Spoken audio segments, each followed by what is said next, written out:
In the absence of partnership did the interest allowed on partners capital. ठीक है, देखो already हम लोगों ने समझ रखा है फंडामेंटल्स ऑफ पार्टनरशिप के कॉन्सेप्ट में, अगर पार्टनर्स के बीच में अग्रीमेंट जो है वो आपको पता ना हो तो पार्टनर को कुछ नहीं देना है, ना ही इंटरेस्ट ऑन कैपिटल देना है, ना ही सैलरी देना है, ना ही कमीशन देना है। The only thing the partner will get in the absence of agreement is interest on loan, जो कि है 6%, और आपको देना है शेयर ऑफ प्रॉफिट अगर अग्रीमेंट नहीं है तो। यहां पर आपको क्या पूछ रहा है, इंटरेस्ट ऑन कैपिटल, तो कैपिटल के ऊपर पार्टनर को कोई इंटरेस्ट नहीं मिलेगा in the absence of partnership deed, तो answer should be no interest is allowed. Next question देखो, A and B are partners in a partnership firm without any agreement. तो फिर जो क्वेश्चन दे रखा हुआ है अग्रीमेंट इस क्वेश्चन में मौजूद नहीं है, तो आगे क्या बता रहा है, A devotes more time for the firm as compare to B. A B से ज़्यादा काम करता है, तो आगे पूछ रहा है ए जो ज़्यादा काम कर रहा है क्या उसको कुछ एक्स्ट्रा मिलेगा, तो ऑप्शंस दे रखा हुआ है, कमीशन देंगे 6%, सैलरी देंगे, इंटरेस्ट देंगे, या फिर कुछ नहीं। तो ऑलरेडी हम लोगों ने जान रखा है क्या, अगर पार्टनर्स के बीच में अग्रीमेंट ना हो तो पार्टनर को कुछ देने का जरूरत नहीं है, सिर्फ उसको इंटरेस्ट ऑन लोन देना है 6% और शेयर ऑफ प्रॉफिट इक्वली। तो अगर कोई पार्टनर ज़्यादा काम कर रहा है या कम काम कर रहा है, अग्रीमेंट में ये चीज़ का डिस्कशन नहीं है, तो पार्टनर को एक्स्ट्रा कुछ नहीं देना है। तो ऑफकोर्स आंसर क्या होगा आपका, नन ऑफ द अबव।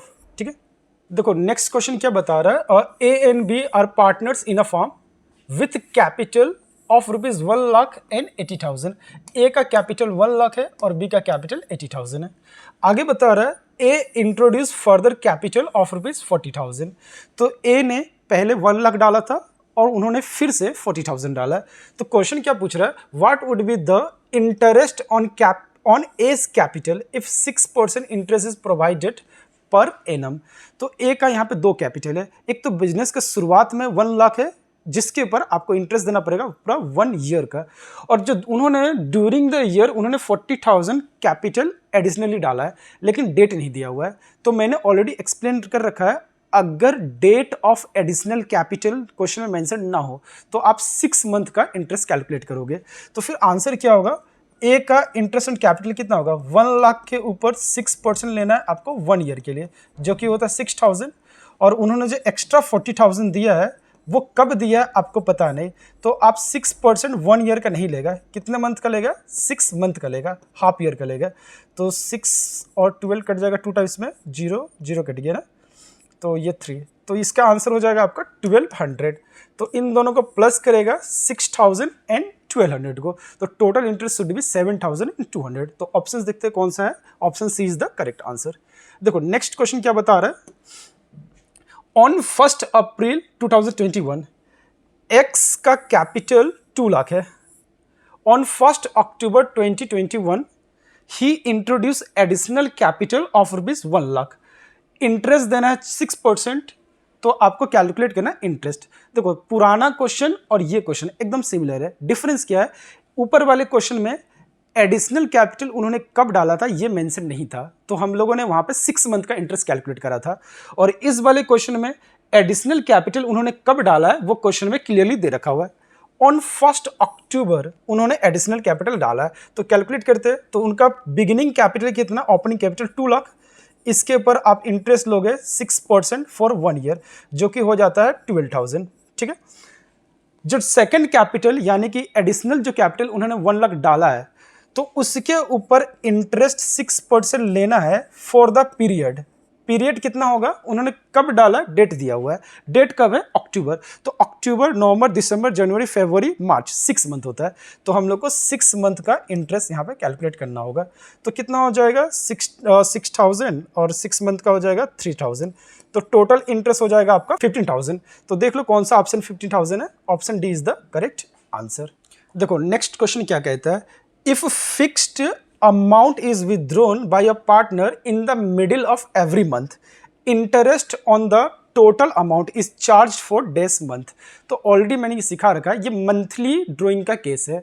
तो अगर कोई पार्टनर मंथ के बीच में ड्रॉ करता है तो आप इंटरेस्ट लगाओगे 6 मंथ का। मंथ के बिगिनिंग में करे तो आप ज़्यादा, यानी कि 6.5 मंथ का, मंथ के एंड में हो तो 5.5 मंथ का। तो क्वेश्चन देखो, मंथ के बिगिनिंग में, मिड में कर रहा है इन लोगों ने ड्राइंग, तो मंथ के मिड में करे, ईच मंथ के मिड में कर रहा है, तो interest will be charge for 6 month.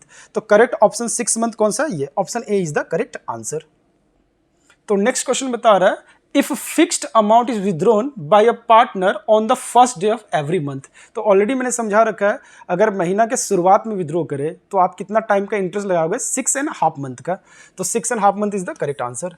Next question बता रहा है, in the partnership firm a partner withdraws 5,000 per month on the first day of every month during the year for personal expenses। आपको interest calculate करना 6% पे। तो देखो, interest calculate करने के लिए we need 3 things, total drawing, rate of interest, और आपको चाहिए एवरेज टाइम। तो यहाँ पर जो ड्राइंग किया गया है 5,000 पर मंथ है, तो टोटल ड्राइंग हो जाएगा 5,000 इंटू 12, यानी कि 60,000 will be the total drawing. Rate of interest दे रखा हुआ है 6%, ठीक है। अब हम लोग को लेना है यहाँ पे एवरेज टाइम। तो जो पार्टनर जो ड्रॉ कर रहा है ना, महीना के शुरुआत में कर रहा है, तो प्रीवियस क्वेश्चन में मैंने एक्सप्लेन करा है कि अगर महीना के शुरुआत में विड्रॉ करते हैं तो हम लोग को कितना टाइम का इंटरेस्ट लगाना है? 6.5 मंथ का। तो आप टाइम लोगे 6.5 मंथ का, 6.5 बाई 12। तो इसको हम लोग सॉल्व कर लेंगे। तो 6 और ये 12 कट जाएगा 2 टाइम्स में, 2 और ये 6 कट जाएगा 3 टाइम्स में, 00 कैंसिल। तो आपका आंसर आना चाहिए 5, 18, 19। तो 1950 आपका आंसर होगा। तो 1950 option B is the correct answer. तो आई होप आपको इस समझ में आ गया होगा। अगर इंटरेस्ट ऑन ड्राइंग कैलकुलेट करने बोले मंथली बेसिस पे तो किस तरह से करना है। Next question, if the date of drawings of a partner is not given in the question, interest is charge for how much time. Partner ने कब ड्राइंग किया, ये टाइम नहीं दे रखा है क्वेश्चन में, डेट ऑफ विड्रॉल नहीं दे रखा हुआ है। तो ऑलरेडी पुराने वीडियो में मैंने एक्सप्लेन करा है, जब डेट ऑफ ड्राइंग ना दिया हो, लमसम मेथड में याद करो, जब डेट ऑफ ड्राइंग ना दिया हो तो 6 मंथ का इंटरेस्ट लेना है हम लोग को। तो 6 मंथ कौन सा ऑप्शन है? Option C is the correct answer. देखो नेक्स्ट क्वेश्चन क्या बता रहा है, rent is paid to partner. Partner को रेंट पे करना है। ऑप्शन क्या बता रहा है, only out of profit, no rent is paid, irrespective of profit, none of the above. तो अगर आपको charge against profit, appropriation of profit का कॉन्सेप्ट अगर क्लियर है तो फिर इसका आंसर बहुत ही आसान है। देखो, पार्टनर को जो रेंट देना है ना, it is a charge against profit. अब चार्ज अगेंस्ट प्रॉफिट का मतलब होता है प्रॉफिट हो या ना हो आपको पे करना ही होगा। तो ऐसा ऑप्शन कौन सा है? ऑब्वियसली क्या है, इरिस्पेक्टिव ऑफ प्रॉफिट। मतलब क्या होता है, प्रॉफिट हो या ना हो हमको पे करना ही करना है, ठीक है। Out, only out of the profit, ये क्या होता है? एप्रोप्रिएशन ऑफ प्रॉफिट होता है। तो रेंट इज क्या है? चार्ज है। अगर चार्ज है तो इरेस्पेक्टिव ऑफ प्रॉफिट होगा। नेक्स्ट क्वेश्चन क्या बता रहा है, मैच द फॉलोइंग आइटम्स, ठीक है। 2 कॉलम दे रखा हुआ है, आपको मैच करना है, ठीक है। पहला बता रहा है इंटरेस्ट ऑन कैपिटल, देखते हैं कौन सा सुइटेबल होगा इसके लिए। Credit side of profit and loss appropriation account, debit side of profit and loss appropriation account. तो profit and loss appropriation account होता कैसा है? पीएल एप्रो, डेबिट साइड हो गया, क्रेडिट साइड हो गया। डेबिट में आप क्या डालते हो? Interest on capital. Credit side में आप डालते हो इंटरेस्ट ऑन ड्राइंग्स, ठीक है। तो पहला बता रहा है interest on capital, PL appro के डेबिट साइड में। तो ऑप्शन डी क्या है? Debit side of the PL appro. तो हमारा ए का आंसर क्या हो जाएगा? ऑप्शन 2, ठीक है। Interest on drawings, interest on drawing कहाँ पे लिखते हैं हम लोग? क्रेडिट साइड में। तो credit side of the PL appro, option 1। तो हमारा बी का आंसर क्या होगा? ऑप्शन 1, ठीक है। और जो सी जो है इंटरेस्ट ऑन पार्टनर्स लोन, तो ऑब्वियसली क्या है, ये चार्ज अगेंस्ट प्रॉफिट है जो कि पीएल के डेबिट में जाएगा। तो इसका करेक्ट आंसर क्या होगा? ऑप्शन 3, ठीक है। तो देख लो इस सीक्वेंस में कौन सा है। ए का ऑप्शन 2 है, ए का ऑप्शन 3 ये रॉन्ग है, ए का ऑप्शन 2 ये हो सकता है, बी का 1 और सी का 3 है। Option C is the correct answer, ठीक है। आई होप आपको ये समझ में आ गया होगा। देखो नेक्स्ट क्वेश्चन बता रहा है PQR, 3 पार्टनर है जिनका रेशियो भी दे रखा हुआ है 3:1। आर को गारंटी दिया गया है that he will get minimum of ₹20,000 as share of profit every year. ठीक है। देखो यहाँ पर एक पार्टनर को ना गारंटी दिया है। अब किसने गारंटी दिया ये जब इंफॉर्मेशन में ना हो तो ऐसा एज्यूम किया जाएगा गारंटी दिया फर्म ने, यानी कि रिमेनिंग पार्टनर ने। तो गारंटी किसको दिया गया? आर को। तो आर के क्या प्रॉफिट में अगर कुछ भी डेफिशिएंसी होता है तो उसको बियर करेगा पी एंड क्यू, ठीक है। आर को गारंटी दिया है, किसने दिया नहीं बता रहा है, तो जो पार्टनर बच गए हैं ना वो दोनों ही ने गारंटी दिया है। तो इसके अगर प्रॉफिट में कुछ भी डेफिशिएंसी आता है तो जो बचा हुआ पार्टनर है they will compensate that part, ठीक है।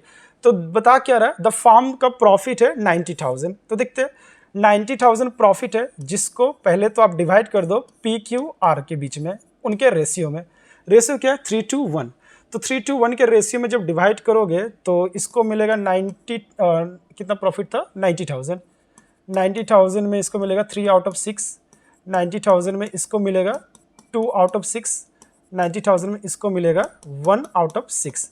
तो इसको सॉल्व करेंगे तो 45,000 इसको मिलना चाहिए, इसको मिलना चाहिए 30,000, इसको मिलना चाहिए 15,000। तो जैसा कि हम देख सकते हैं आर को हम लोगों ने गारंटी दिया था कि ही will get minimum of 20,000, now he is getting only 15,000। तो जो 5,000 का डेफिसिट है वो डेफिसिट को बियर करेगा P and Q in their ratio. तो रेशियो क्या था? पी क्यू आर का रेशियो, आर को आप हटा दो, पी क्यू का रेशियो क्या बचा? 3:2। तो 3:2 के रेशियो में P and Q will compensate R का जो भी डेफिशिएंसी था 5,000। तो 5,000 को पी और क्यू कॉम्पेंसेट करेगा 3:2 के रेशियो में, यानी कि पी विल कॉम्पेंसेट 3,000 और क्यू विल कॉम्पेंसेट 2,000। तो पी को मिल रहा था 45,000, 3,000 हम लोग कम कर देगा तो ही विल गेट 42,000। 3,000 कम कर लो, इससे 2,000 कम कर लो और ये 5,000 आप आर को दे दो। तो हमारा आंसर क्या होगा? पी का होगा 42, पी का होगा हमारा 42, क्यू का होगा आंसर 28,000 और आर का आंसर होगा 20,000, जो कि इसको हम लोग गारंटी दिया था। तो देख लेते हैं कौन सा ऑप्शन में कौन से ऑप्शंस में ये सारे आंसर दे रखा हुआ है। पी का 42, तो पी का 40 नहीं होगा, 45 नहीं होगा, इन दोनों में से होगा पी का 42। क्यू का कितना हो रहा है? 28। तो यहाँ पे क्यू का 27 है, ये तो पॉसिबल ही नहीं है। तो हमारा करेक्ट आंसर कौन सा होता है? आंसर डी, पी का 42, क्यू का 28 और आर का 20,000। देखो नेक्स्ट क्वेश्चन जो है वो पूछ रहा है आपसे, which one of the following is not an essential feature of a partnership. तो अगर याद होगा आपको, जब मैंने डेफिनेशन ऑफ पार्टनरशिप पढ़ाया था तो पार्टनरशिप के बीच में क्या क्या इसेंशियल एलिमेंट्स होते हैं वो भी मैंने डिस्कस करा था। उस क्वेश्चन के ऊपर, उस टॉपिक के ऊपर ये क्वेश्चन पूछा गया है। क्वेश्चन क्या पूछ रहा है? There must be an agreement, इनमें से कौन सा इसेंशियल एलिमेंट नहीं है? तो पार्टनर के बीच में एक अग्रीमेंट तो होगा ही होगा, या फिर वो ओरल होगा या फिर रिटन होगा। It is the most important essential element, ठीक है। नेक्स्ट है there must be in business, partnership है तो बिजनेस तो होना ही होगा। There must be the business must be carried on for profit, हाँ बिजनेस को प्रॉफिट के लिए ही तो किया जाता है। तो लास्ट ऑप्शन क्या बता रहा है? The business must be carried on by all the partners. तो लास्ट ऑप्शन क्या है? रॉन्ग है। देखो लास्ट ऑप्शन क्या बता रहा है? The business must be carried on by all the partner. Definition वाले पार्ट में हम लोगों ने पढ़ा था, जो कि सेक्शन 4 में दे रखा हुआ है, the business may be carried on by all the partner और any one of them acting for all. तो ये जरूरी नहीं कि सारे के सारे पार्टनर बिजनेस को कैरी करे, कोई एक पार्टनर भी कैरी कर सकता है। तो जो ऑप्शन डी है वो हमारा क्या है? इसेंशियल एलिमेंट नहीं है। Which item is recorded on the credit side of partner's current account? Partner के करेंट अकाउंट के क्रेडिट में आप क्या डालोगे? तो पार्टनर को हमको इंटरेस्ट देना ही है, सैलरी देना ही है, शेयर ऑफ प्रॉफिट देना ही है, तो ऑब्वियसली आंसर क्या होगा? ऑल ऑफ द अबव, ठीक है। नेक्स्ट क्वेश्चन पूछ रहा है आपसे, balance of the partners current account are, partner के करेंट अकाउंट में जो बैलेंस है वो क्या होता है? तो ये डेबिट भी हो सकता है और ये क्रेडिट भी हो सकता है। तो देखते हैं ऑप्शन क्या बता रहा है। डेबिट है, डेबिट और credit, credit none of neither debit और क्रेडिट। तो हमारा आंसर क्या होना चाहिए? डी, सी होना चाहिए। पार्टनर के करंट अकाउंट में जो पैसा है ना वो डेबिट भी हो सकता है और क्रेडिट भी हो सकता है। अगर पार्टनर अपना कैपिटल को फिक्स्ड रखता है तो जो फिक्स कैपिटल है वो हमेशा क्रेडिट बैलेंस शो करता है, बट करंट अकाउंट ना credit as well as debit दोनों शो कर सकता है। तो हमारा आंसर क्या है? डेबिट और क्रेडिट, ठीक है। नेक्स्ट क्वेश्चन है 15 नंबर, जो कि बता रहा है which of the following is true regarding salary to partner when the firm maintains fluctuating capital account. इनमें से कौन सा ऑप्शन करेक्ट है सैलरी टू पार्टनर से रिलेटेड? तो जर्नल एंट्रीज दे रखा हुआ है, तो देखते हैं। Debit partners loan account, salary का क्वेश्चन पूछा है तो लोन का तो लेना देना ही नहीं है। Debit profit and loss account, देखो सैलरी टू पार्टनर क्या है, अप्रोप्रिएशन है, तो वो पीएल अप्रो में जाएगा, पीएल अकाउंट में नहीं जाएगा। तो debit profit and loss account wrong answer. अब बचा debit profit and loss appropriation account, credit salary to partner. Next बता रहा है debit profit and loss appropriation account, credit partners capital account. अगर आपको पता है सैलरी का एंट्री क्या होना चाहिए, अगर पार्टनर को सैलरी दे रहा है तो एंट्री होता है salary to partner account debit to partners capital account. ठीक है, तो हम लोग देखते हैं कौन सा ऑप्शन में ये वाला आंसर दे रखा हुआ है। सैलरी टू पार्टनर डेबिट होगा, पार्टनर का कैपिटल क्या होगा, क्रेडिट होगा। अगर इसको क्लोज करने जाओगे तो क्लोजिंग एंट्री क्या होता है पता है, जो सैलरी है वो डेबिट है, क्लोज करने के टाइम में सैलरी हो जाएगा क्रेडिट सैलरी टू पार्टनर और डेबिट हो जाएगा हमारा पीएल अप्रो। तो इनमें से कौन सा ऑप्शन दे रखा हुआ है वही हमारा करेक्ट होगा, या फिर ये दे रखा होगा ऑप्शन में, या फिर ये दे रखा होगा ऑप्शन में। तो देखते हैं क्या बता रहे हैं यहाँ पे। ये दो तो है ही नहीं, पार्टनर का लोन का लेना देना नहीं है, प्रॉफिट एंड लॉस अकाउंट में ये आना नहीं है। अब इन दोनों से बचा debit profit and loss appropriation account, profit and loss appropriation account debit तो हो गया, and credit salary to partner, तो क्रेडिट सैलरी टू पार्टनर, तो ये वाला ऑप्शन हमारे पास अवेलेबल है। तो हमारा करेक्ट आंसर क्या होगा, option C. Profit and loss appropriation account क्या हो रहा है हमारा डेबिट, और सैलरी टू पार्टनर क्या हो रहा है क्रेडिट। देखो नेक्स्ट क्वेश्चन 16 बता रहा है A B and C are partners in the ratio 5:3:2। Before B का सैलरी ऑफ ₹17,000 द फर्म का profit was 97,000। How much in total B will receive from the firm. बता रहा है यहाँ पर फर्म का प्रॉफिट दे रखा हुआ है, बी का सैलरी दे रखा हुआ है, बी को टोटल कितना मिलेगा फर्म से ये आपको बताना है। ठीक, तो यहाँ पर जो प्रॉफिट दे रखा हुआ है बिफोर बी का सैलरी ऑफ 70,000 द फर्म का प्रॉफिट 97,000, तो जो 97,000 जो फर्म का प्रॉफिट है ये बता रहा है बिफोर सैलरी। तो सैलरी टू जो पार्टनर है ना वो है अप्रोप्रिएशन, तो प्रॉफिट हमेशा अप्रोप्रिएशन के पहले ही होता है। तो ये प्रॉफिट जो है ना एकदम करेक्ट प्रॉफिट दे रखा हुआ है। ठीक है, अब इस प्रॉफिट को ना ए बी और सी के बीच में बांटना है हमको, तो पहले बी के बीच में ही बांट लेते हैं हम लोग। तो एक काम करते हैं, इस प्रॉफिट से पहले हम क्या करते हैं, बी का जो सैलरी है ना वो सैलरी उसको हटा देते हैं। तो बी को सैलरी कितना देना है, 17,000 देना है। तो जो रिमेनिंग प्रॉफिट 80,000 बचा है उसमें से बी को कितना मिलेगा वो चेक कर लेते हैं। तो बी का कौन सा है, 3/10, तो हम लोग लेगा 3/10, 24,000। तो बी को सैलरी मिल रहा है 17,000 और शेयर ऑफ प्रॉफिट मिल रहा है 24,000, तो 24 + 17, तो 41,000 is the correct answer. B को टोटल कितना मिलेगा, सैलरी 17,000 और शेयर ऑफ प्रॉफिट 24,000, दोनों को प्लस करेंगे विल गेट 41,000। तो option D is the correct answer. ठीक है, next question, which one of the following items cannot be recorded in the profit and loss appropriation account। Profit and loss appropriation में इनमें से कौन सा नहीं आएगा, तो ऑब्वियसली कौन सा करेक्ट आंसर होगा, जो भी आपको चार्ज दिखे वो करेक्ट आंसर होगा। क्यों, क्योंकि जो चार्ज है वो पीएल अकाउंट में जाता है। तो इंटरेस्ट ऑन कैपिटल एप्रोप्रिएशन है, रिकॉर्ड होगा। Interest on drawing appropriation record होगा। पार्टनर का सैलरी रिकॉर्ड होगा। Rent paid to partner already discuss किया हम लोगों ने, ये रिकॉर्ड नहीं होता है पीएल अप्रो में, ये जाता है पीएल अकाउंट में। तो करेक्ट आंसर क्या है हमारा, option C. Next question, which section of the partnership act 1932 defines the partnership. तो पार्टनरशिप का डेफिनेशन कौन से सेक्शन में दे रखा हुआ है, तो डेफिनेशन वाले वीडियो में ऑलरेडी मैंने समझाया, section 4 of the partnership act 1932 defines the partnership. तो करेक्ट आंसर क्या है, सेक्शन 4। तो सेक्शन 4 हमारा ऑप्शन क्या है, ए। देखो नेक्स्ट क्वेश्चन हम लोग से पूछ रहा है इन लोग, salary to partner is dash profit. तो सैलरी टू पार्टनर क्या है, चार्ज है या एप्रोप्रिएशन है, तो आपको ऑलरेडी पता है सैलरी पार्टनर क्या है, एप्रोप्रिएशन है। नेक्स्ट क्वेश्चन बता रहा है आपसे, at least dash partners are needed to form a partnership business. एक पार्टनरशिप फॉर्म को स्टार्ट करने के लिए कम से कम कितने लोगों का जरूरत है, तो जी हाँ आपने जो सही सोचा है वही आंसर है, कम से कम 2 लोगों का जरूरत है। अगर आपको किसी भी तरह का किसी भी क्वेश्चन में कोई भी डाउट है तो आप कमेंट सेक्शन में मुझे बता सकते हो।